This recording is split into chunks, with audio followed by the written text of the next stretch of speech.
All right, let's be official about it. This is the beginning of Esoteric Astrology Adventure 122D, page 472, and we've been discussing the crises, the crisis of incarnation, reorientation, initiation, renunciation, crisis of the battlefield, crisis of the birth, and crisis of the burning ground, and each has its own quality connected. The quality, interestingly, of the very first one is individualization. It's more a process than a quality, I would say. Individualization, reversal, expansion, crucifixion, conflict, initiation, and liberation.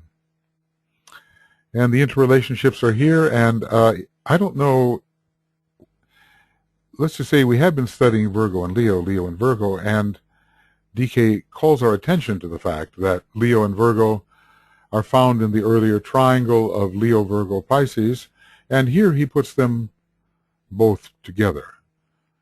Pisces is not involved in any of these crises particularly. So we come to the point where he says, you will note that the two of the constellations which we have just been considering, Leo and Virgo, are to be found in this list. 5 constellations are not so intimately concerned with the mass human crises, but are more definitely related to the unfoldment of the individual disciple.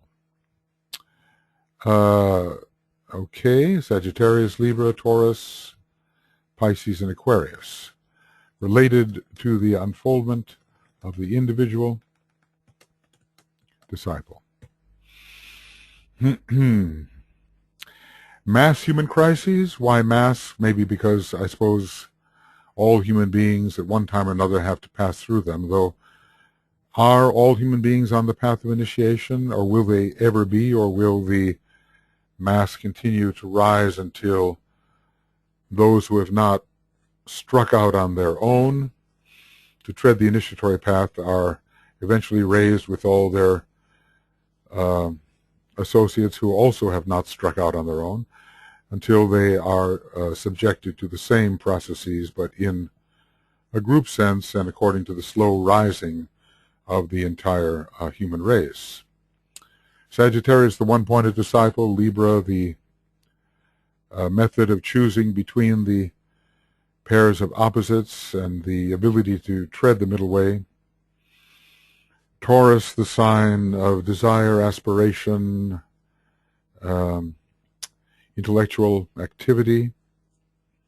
Is that what it says? Intelligent activity, that's what it was. And finally, illumination of its own kind. Pisces, the sign of final release.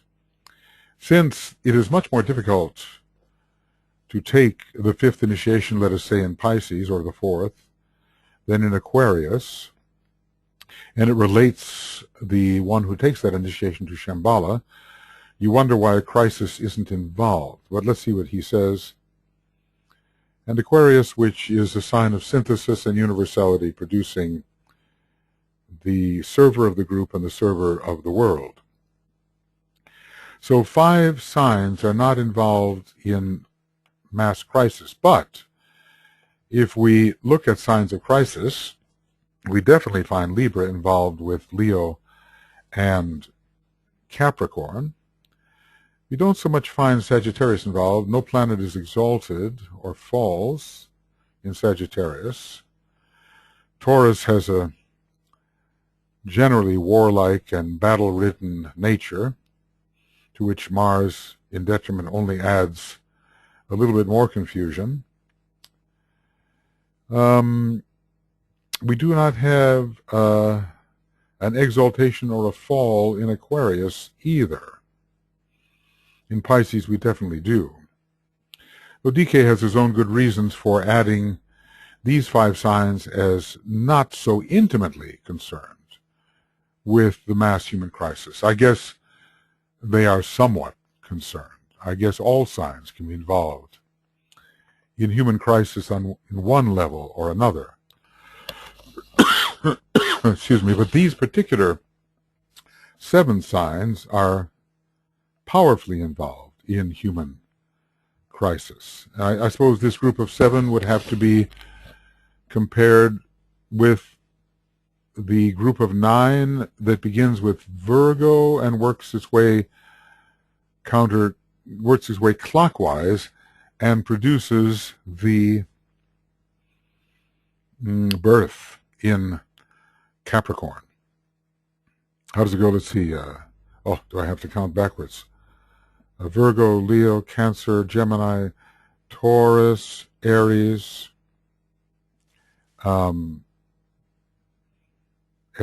Pisces, Aquarius, and Capricorn. 9 signs.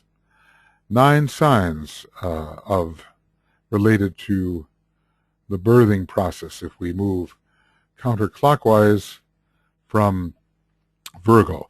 He gives us these wonderful lists, and then we have to compare the signs which are left out, the signs which are included. There's all kinds of cross relations. Pisces has, however, at this time, a unique relation to the 7 constellations which produce the great human crises. We saw Pisces involved in the triangle leading to sacredness for the planetary logos, Virgo, Leo, Virgo, Pisces. We also saw Pisces involved in the lines of descent which led into the human chakras, Pisces along the Syrian line.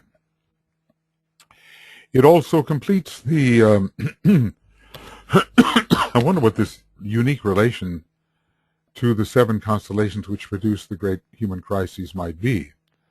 What is this relation? Some sort of synthesis or universalization? It is also completes the final united effort of the triangle Leo, Virgo, Pisces. It has been the steady impact of Piscean force over 2,000 years or even over 25,000 years anteriorly, which has at long last brought humanity, the world disciple, to the very door of initiation. When was humanity the world aspirant? Sometimes when you look at humanity, you might wonder whether it's even the world aspirant. Well, I think that much we can guarantee. And the world disciple humanity, I suppose immediately before the first initiation, one can be considered a disciple, still a probationary disciple in a sense, not yet an accepted disciple.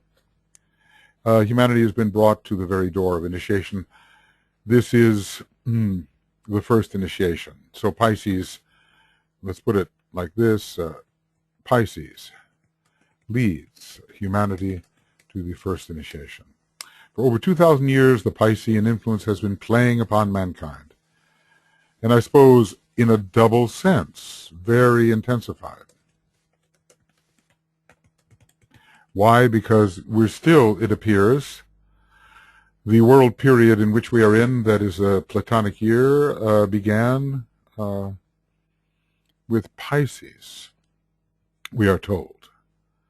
And the next world period will begin with Aquarius, and we're still in that 25,000 year Pisces period, and we are emerging from it.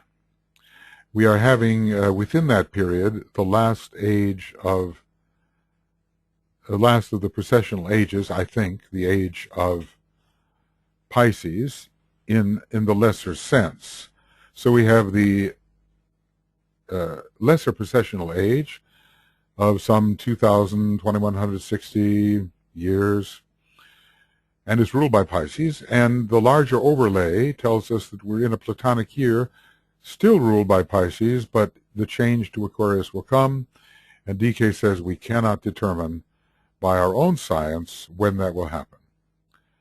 So for over 2,000 years, Piscean influence has been playing upon mankind. It has brought about the demand for world adjustment, so that the energy of love and wisdom can come through with which Pisces is deeply associated. It has developed the international spirit, breaking down boundaries, we might say. Okay. Boundaries between peoples and nations, and would it were so, religions, although there is an ecumenical movement which can be considered Aquarian, Pisces in nature, and has led to the formation of groups in every department of human living, because Pisces, after all, if you think about it, ruled largely by the second ray in a higher sense, and by Jupiter, the forming of groups. So it's not only the purificatory aspects here and the finalized conditions of karma, which have been so drastic, but there is that group formation, and so laid the foundation for the future synthesis in Aquarius. We are moving clockwise as we move towards Aquarius. Oftentimes you would think that moving counterclockwise, Aquarius prepares for Pisces, but it can also be said that Pisces prepares for Aquarius. So there has been a, how did DK say, group, wholeness, and universality. That seems to be a progression. He associated that with Pisces, as I recall, and both of the signs which overlap, namely Pisces, Aquarius, overlapping constellations, physically overlapping, lead to this type of development. So the more advanced types responding to the Piscean energy have caught the group spirit. It's leading to the perception of wholeness. How did he say just a little while ago?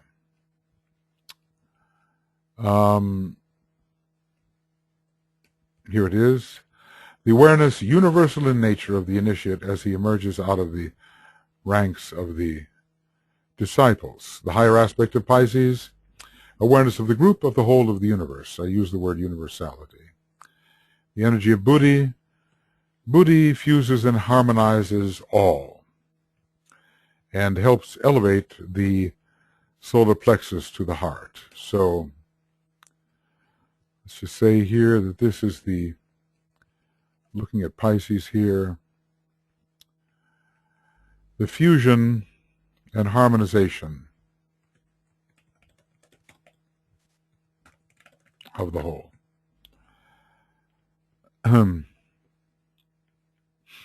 Okay, fusion and harmonization. All right, so the influence of this triangle finds symbolic expression in the life of the self-conscious individual who reaches self-awareness in Leo, everything about his own preferences and inclinations and the distinctness of his nature from that of others, because the law of cleavages under the fifth ray, which passes through Leo, is at work. I'm different from you. I'm distinct. I'm my own person, unique. The, what can we call the individual uniqueness factor. The influence of this triangle finds symbolic expression in the life of the self-conscious individual who reaches self-awareness in Leo, in the culturing care of Virgo,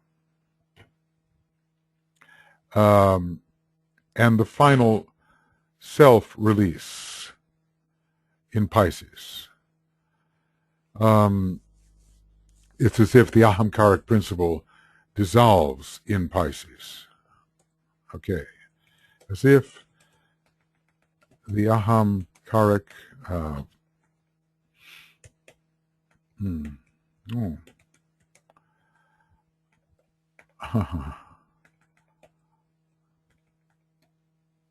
No, I'm not getting it, but I know it exists.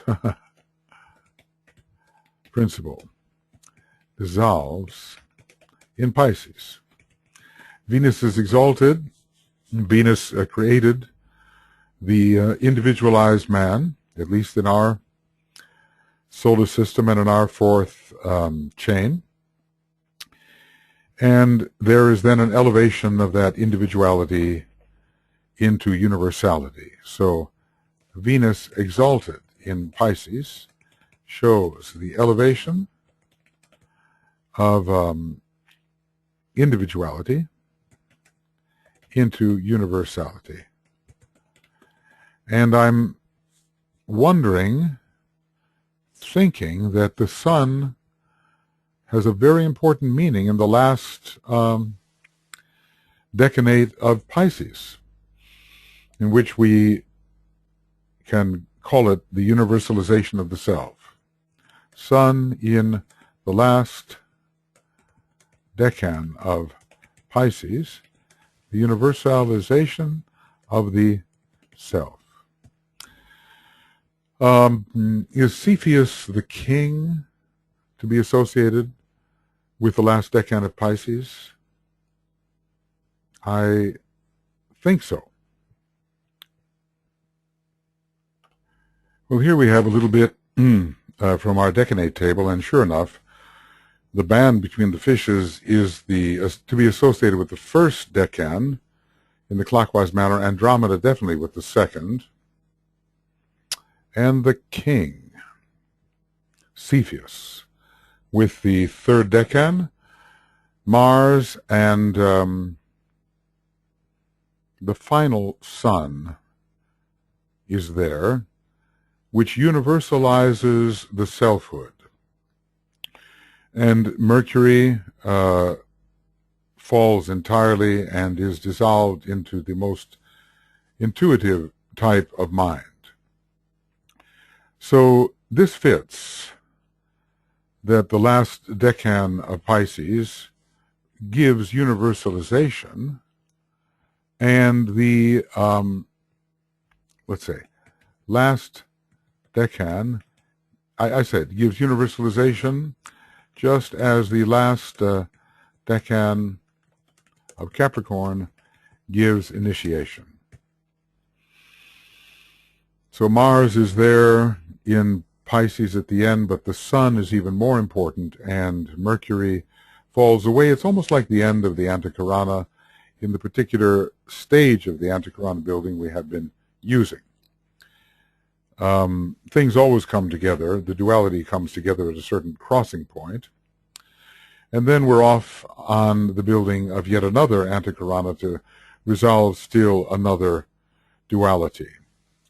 The culturing care. This is a mnemonic. It should be remembered carefully, and it relates to motherhood and to those who take the responsibility of motherhood very carefully, both in the spiritual as well as in the outer sense, to bring culture to the child and to care not just for the outer form, but to care for the psyche in a spiritual way.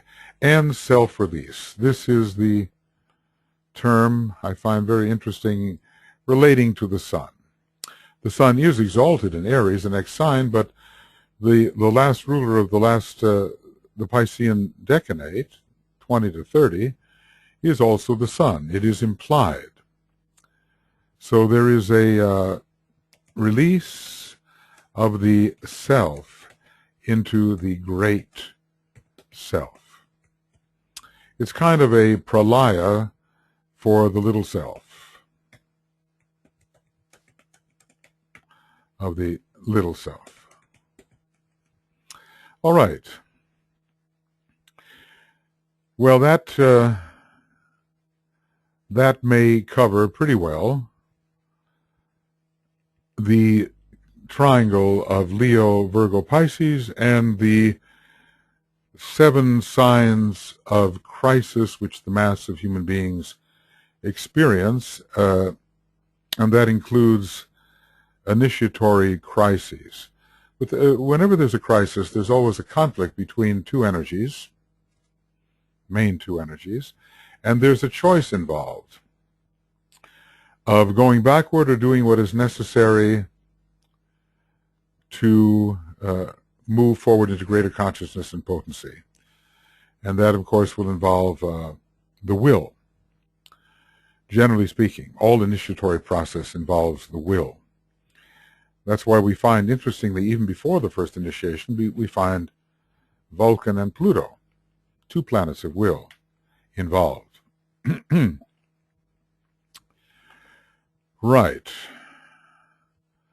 We might here give a little time to the practical lessons to be learned from the 7 crises through which man, the individual, and humanity, the larger whole, must pass. So he doesn't say it's only the mass, but also man, the individual, must pass through these 7. And each one of us could ask, are we in the process of or near the process of any one of these 7? or are some of these crises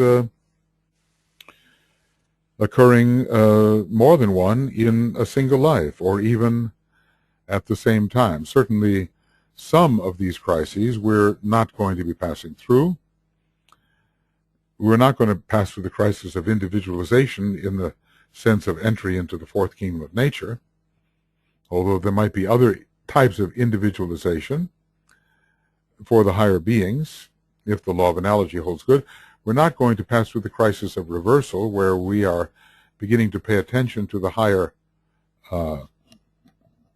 self, the higher power, whatever we want to call it. We could be involved in the crisis of initiation, eventually of renunciation. Many may be probationary initiates involved in the crisis of the battlefield. As far as the crisis of the birth concerns, probably most faithful readers of Alice Bailey and of the Tibetan over a long period of time will have passed through that, the crisis of the birthplace. They will be initiates of the 1st degree. And as far as the crisis of the burning ground, in the sense of the Leonian final burning ground, no, but in the sense of any of the burning grounds, some of which may be part of the path of probationary initiation, yes, we could be passing through those too. So what are the practical implications here? As DK is suggesting, in considering these crises which take place in the life history of the soul, from its first incarnation to its final release, and okay, now we really understand. What we understand is that we began with Cancer and ended with Leo. These 2 neighboring signs, which sometimes are the considered the starting points in certain zodiacal systems. What we have here, though, is Cancer definitely represents the beginning of the human kingdom with individualization, and Leo represents the end. It is the final burning ground, indeed. It's from this deep implantation in matter under the moon all the way to the sun, a full revelation, liberation, and the sun veiling Uranus at that. So there's no question that even though we did not observe a strict sequence in that 7-fold listing of crises, we do have a beginning and we do have an end. And it's interesting that they are neighboring signs, neighboring constellations, and that Cancer is a constellation of dark light. It's even, as a constellation with respect to our solar system, quite faint, quite invisible, quite veiled, not at all luminous. And next to it is Leo, very luminous. Leo is representing the end of the human kingdom, the perfection of the number 5, the mastership. Okay, Leo, mastership, end of human kingdom, because the master is still an exemplar of the human kingdom, though its Shohan is not. We learn in the rays and the initiations. Is the fifth ray involved in the fifth initiation? Well, it would have to be so by numerical resonance, but really in a way the higher octave of the fifth ray is involved with the first ray. If you look at the tetractys, you'll see the 5 rising to the 1.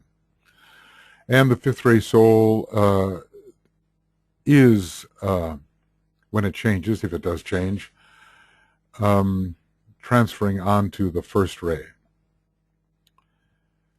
So there is release here in Leo. Now, in terms of the initiatory process,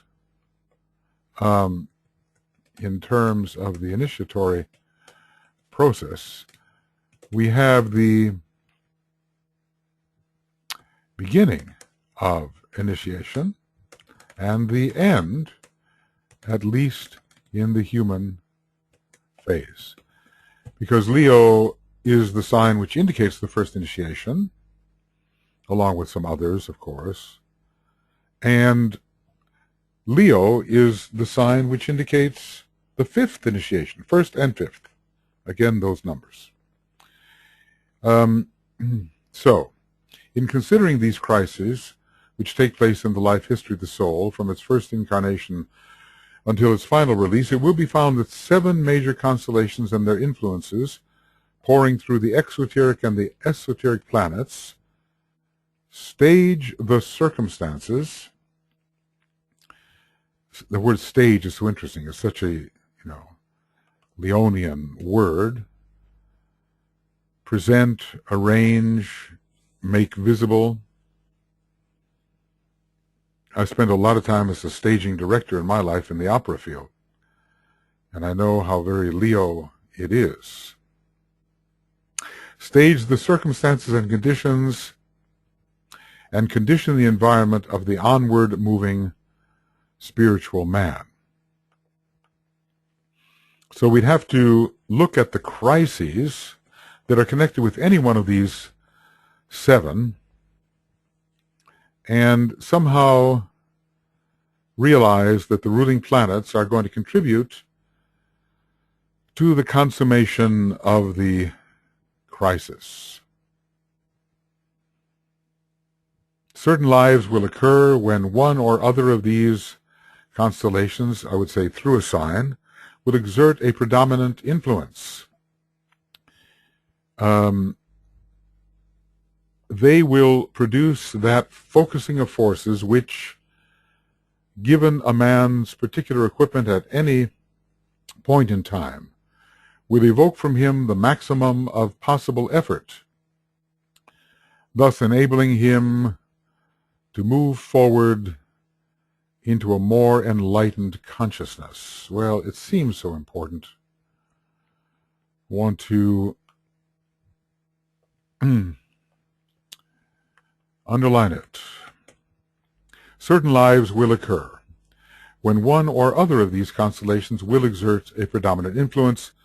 What? As rising sign, as the sun sign, as containing a stellium and perhaps being either the rising sign or the sun sign as well. They will produce the focusing of forces,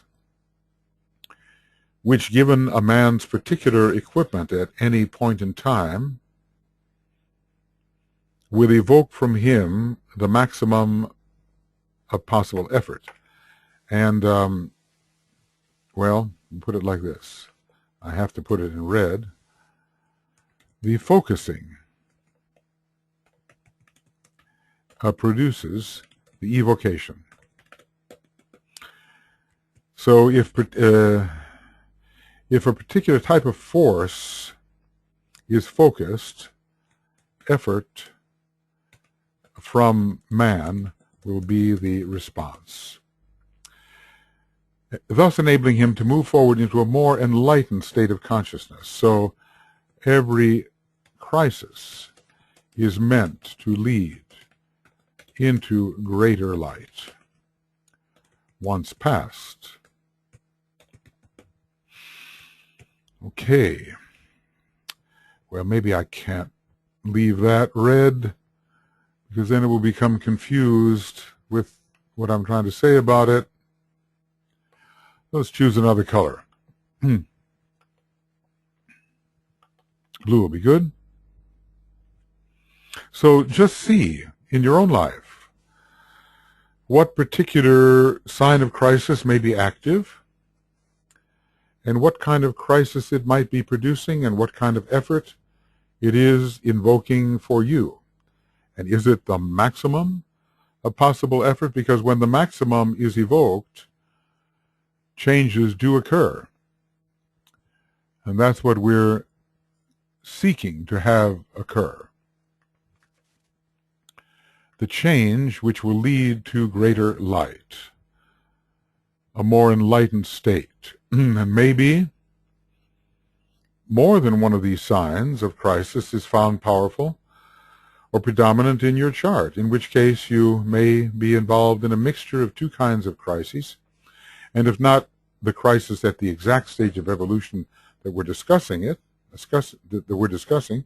then a crisis at a lower or higher correspondence to the stage at which the crisis usually occurs.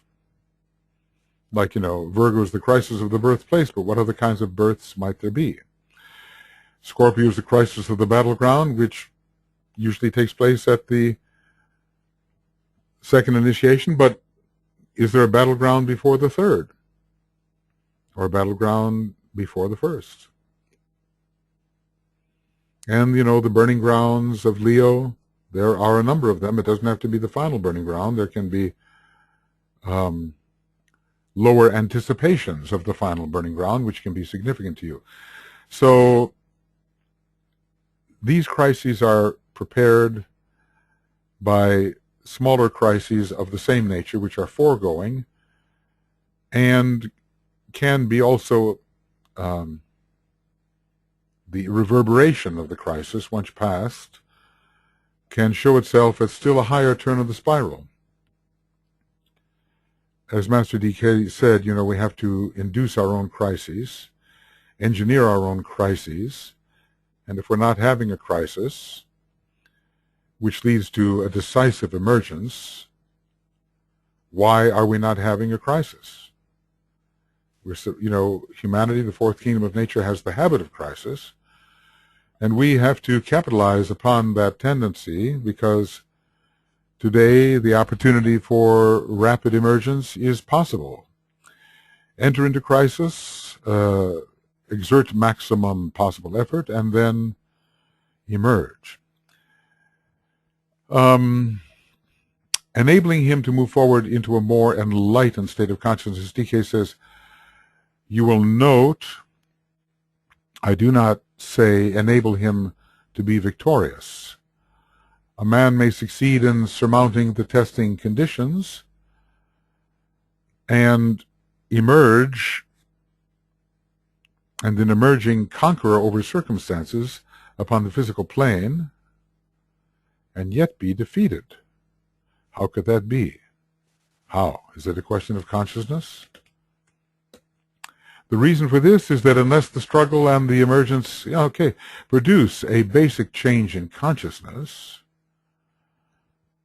unless the struggle and the emergence produce a basic change in consciousness and a greatly extended horizon, they will prove futile to accomplish their intended task. So all progress for a human being at this time must be expressed or understood in terms of consciousness. Understood in terms of consciousness. So I suppose the question for us is, do the struggles in which we find ourselves engaged actually lead to an expansion of consciousness? Do we notice this? If we feel in our life we have emerged successfully from some struggle, has it produced a gain for our consciousness? Maybe not greatly extended horizon, maybe not a basic change in consciousness, but at least there will be some success if there has been a positive change in consciousness and an extended horizon. And of course, if we really prove victorious, they will be basic changes in consciousness and a greatly extended horizon. In studying the moments of crisis, it must be remembered that they are passed through approximately 3 times from the standpoint of the major life cycle, and are recapitulated in a minor sense in some particular life or groups of lives. Okay, well, this is saying in a better way what I had tried to say about anticipations of the crisis, as it is here listed, and reverberations after the crisis on a higher turn of the spiral. It must be remembered that they are passed through approximately 3 times from the standpoint of the major life cycle. What does he mean by that? The entire duration of human evolution, maybe? And also recapitulated in a minor sense in some particular life or group of lives. I mean, even if we passed it, it may be recapitulated. So, even if we have passed a crisis, it may be recapped. Because we are born in many, many lives, and we have these same signs over and over again in different combinations, and they have similar indications, even if the fullness of the evocation of our maximum effort is not the result in a particular life. The 3 cycles of major import in the consciousness of the reincarnating ego are, now are these the major life cycle? Let's see.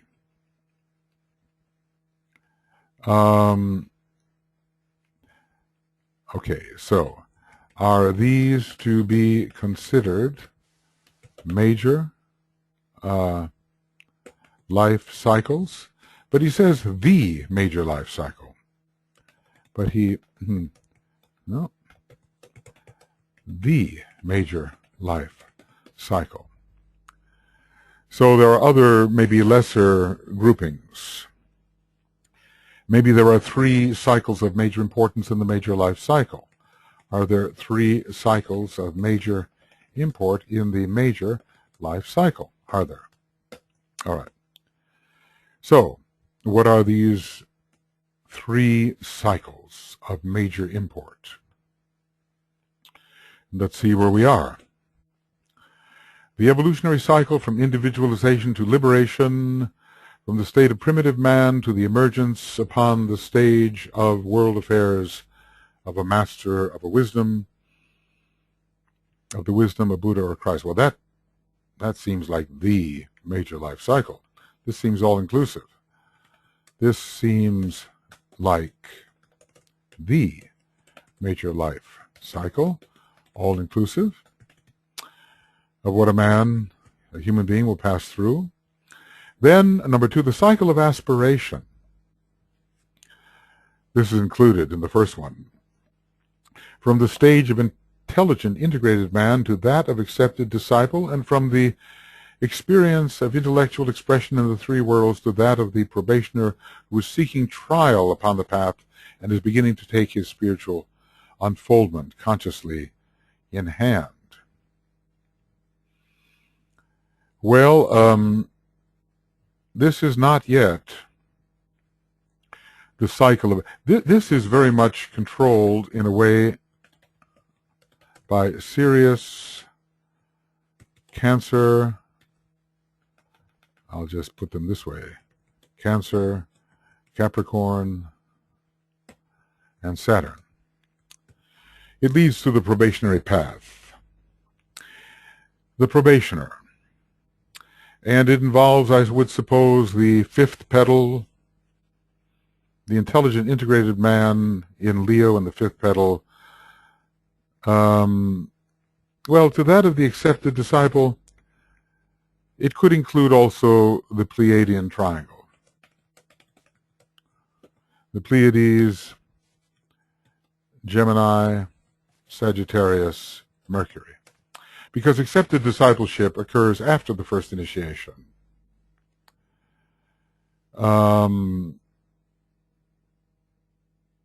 Accepted disciple from the experience of intellectual expression in the 3 worlds to that of the probationer. So the starting point in both cases, intelligent integrated man, that is Leo, and intellectual expression, that is Leo.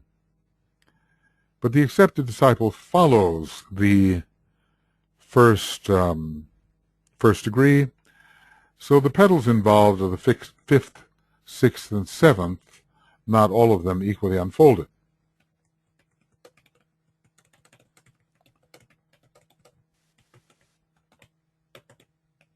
Not all equally unfolded.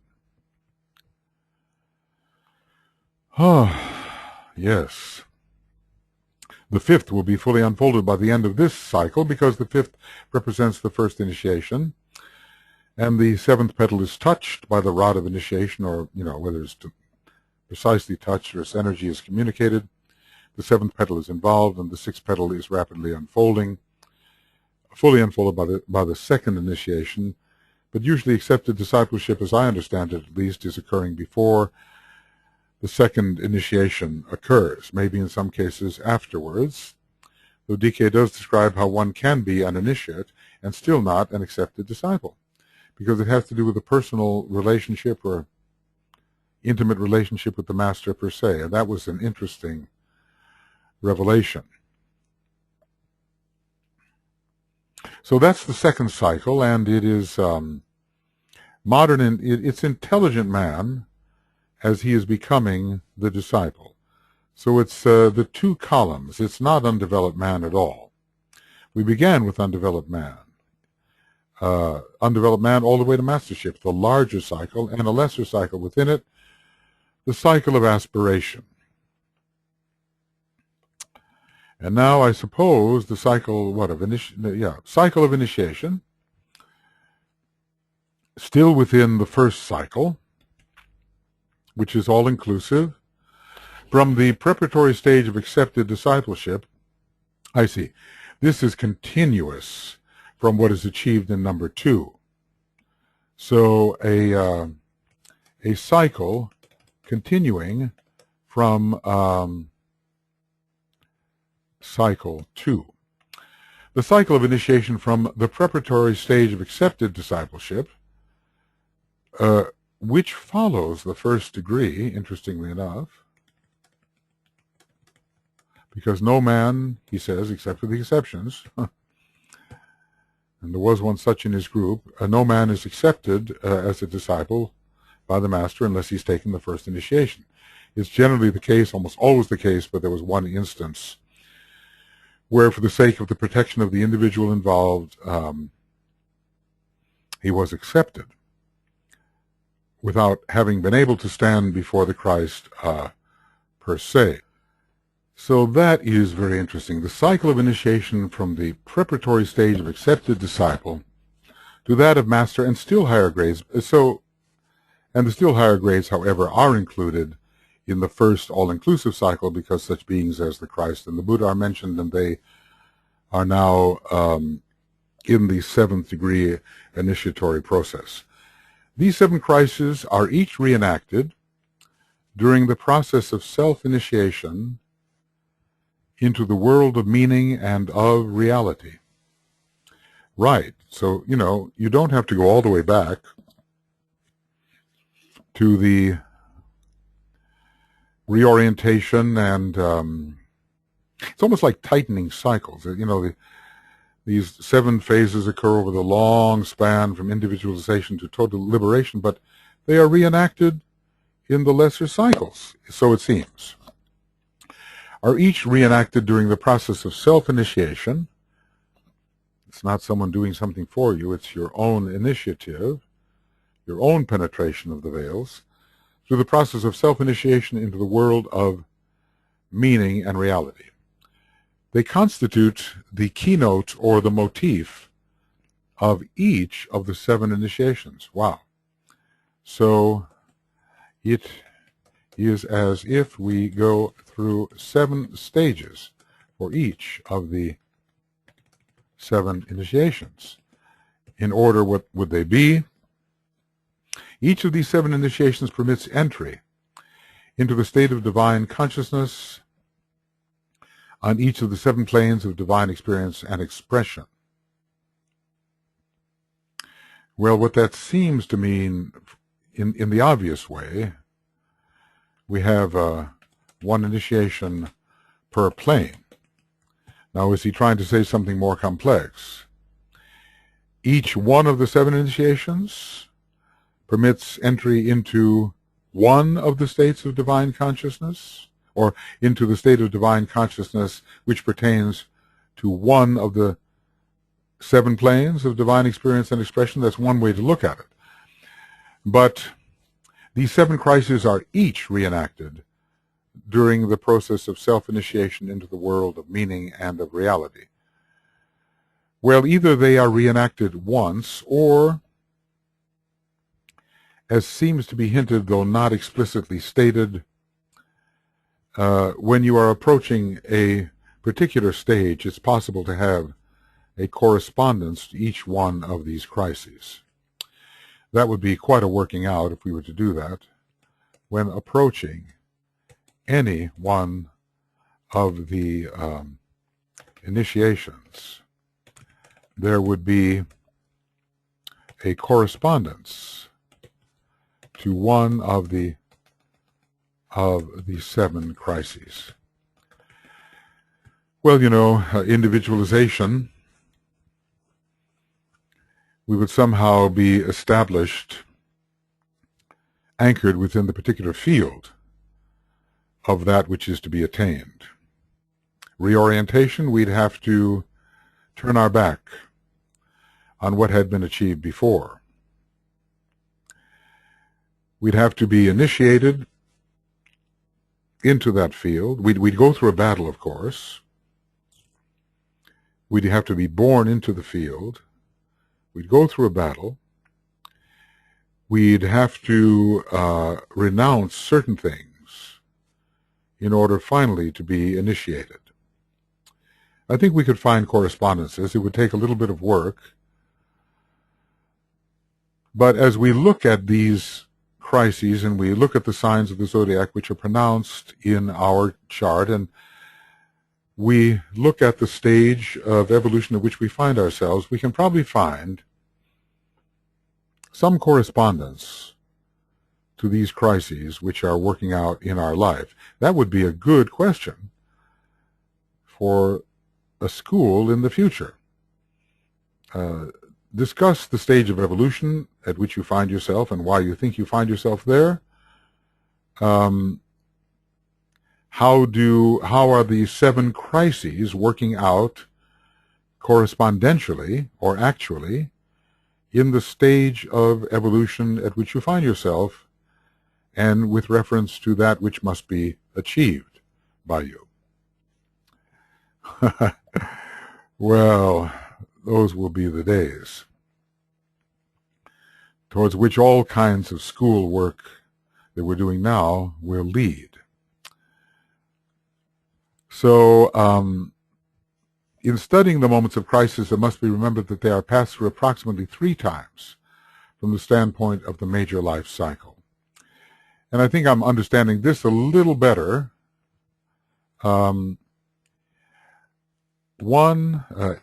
Each of these crises passed through in each of the 3 cycles mentioned below. And within these major 3, which, the large one, from individualization to the state of the Christ or Buddha, the next one from the intellectual man to accepted discipleship, the next one from accepted discipleship on to the high initiations. In each one of those, there will be an expression of one of these crises, and within each one of the little ones as well,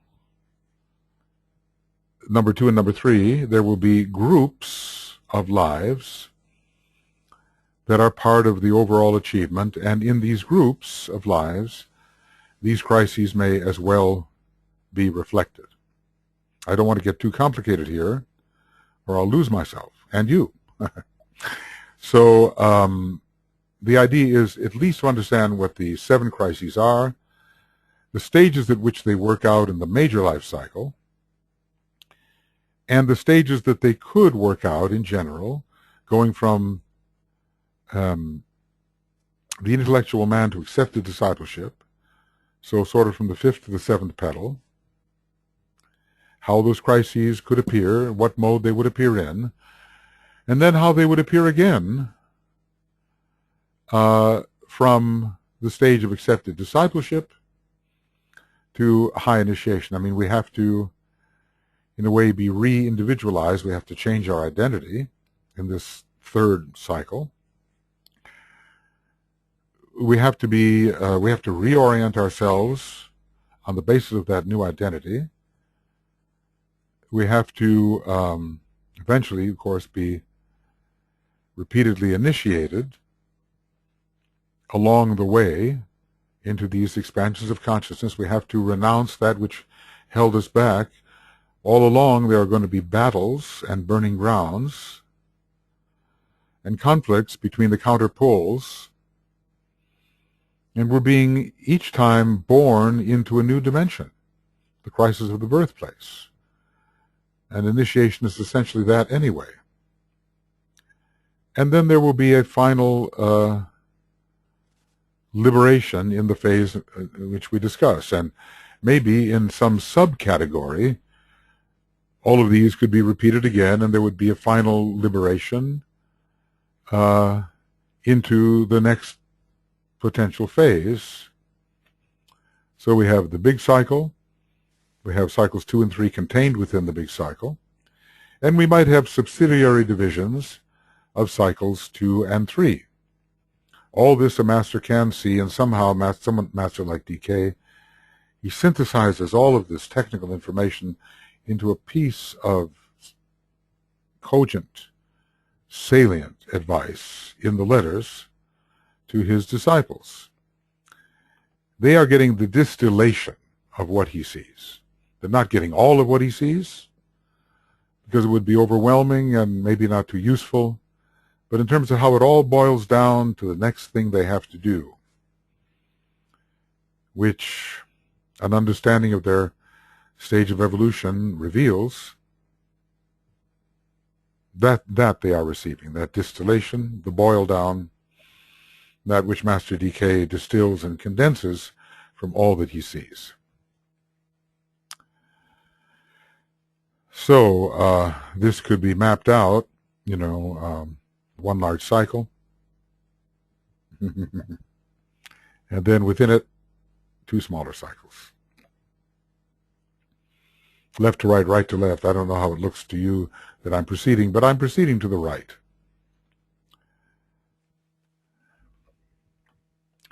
So these cycles are well worth memorizing. The final one is called the cycle of initiation.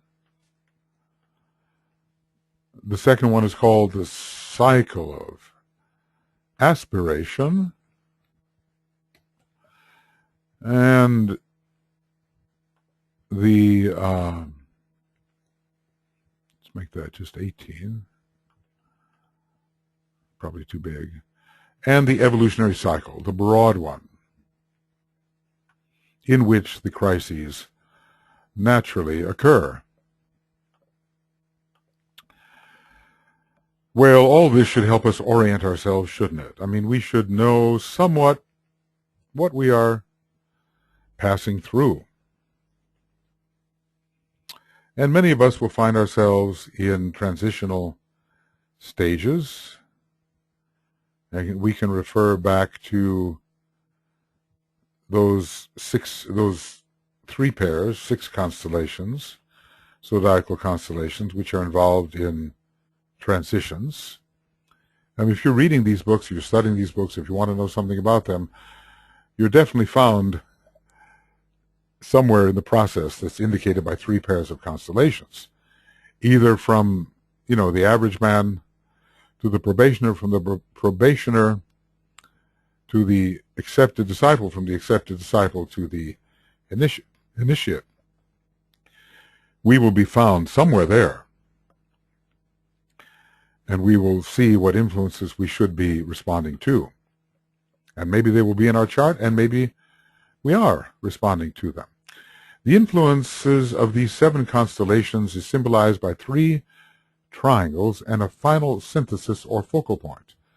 Esoterically, these triangles are usually depicted as superimposed, but for the sake of clarity, we will separate them. Now, here are the 3 triangles. I can't really copy them. Wherever it says figure in the Alice Bailey CD-ROM, when you press the figure, it doesn't seem that you can copy them into any other text. But now, cycle 1, a large cycle in the cardinal signs, Cancer, Aries, Capricorn. I'm sure he'll tell us something about this.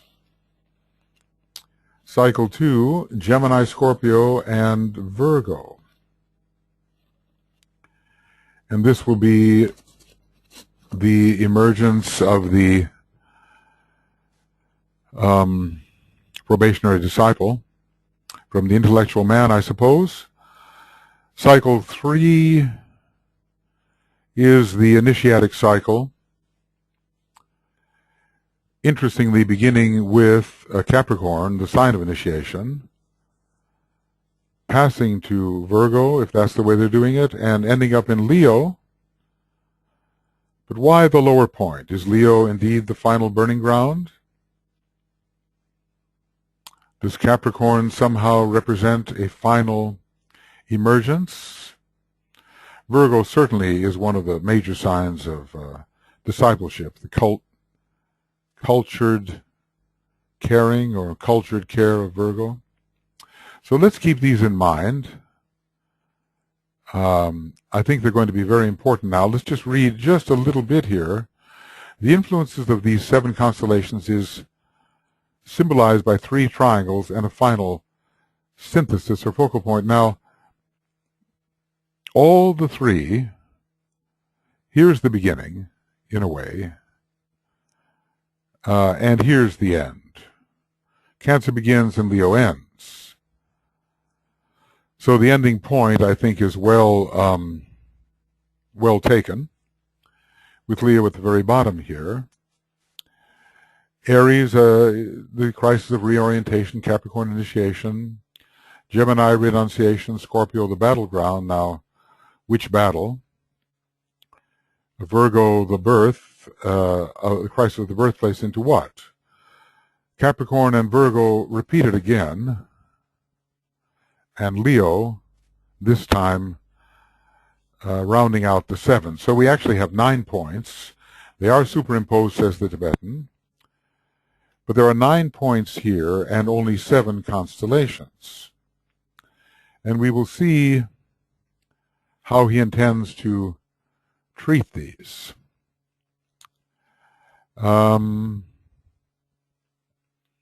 This really is astrology from the larger point of view, and he's saying it's more important because the blueprint of the entire phenomenal universe is here contained. I think to myself, how is it possible, after going through so many pages and thinking so many thoughts, that we can assimilate this in a way which is really revelatory to our fellow human beings, so they can say, who am I, where am I, what am I doing, how should I prioritize, what will success really mean, what will victory really mean, how do I achieve it? It's such an expansive field of thought. And add to this cosmic fire, you can only imagine what's in Master DK's mind, and by now, of course, he's probably moved far beyond this, and for him, this was all a precipitation of what he had already learned, and he was precipitating it in such a way that we could benefit from it, so naturally he had to confine his statements to what for us would be understandable. Sometimes he ventures into certain wordings which he knows are not understandable excuse me, by us, and he tells us so. You just begin to grasp what the consciousness and the mind together are capable of. But obviously, in the esoteric catechism, one hand is below, one hand is above, one hand is below. You seek to bring down whatever you may contact and apply it to the immediate circumstance. And only then will we really be fulfilling our occult obligations.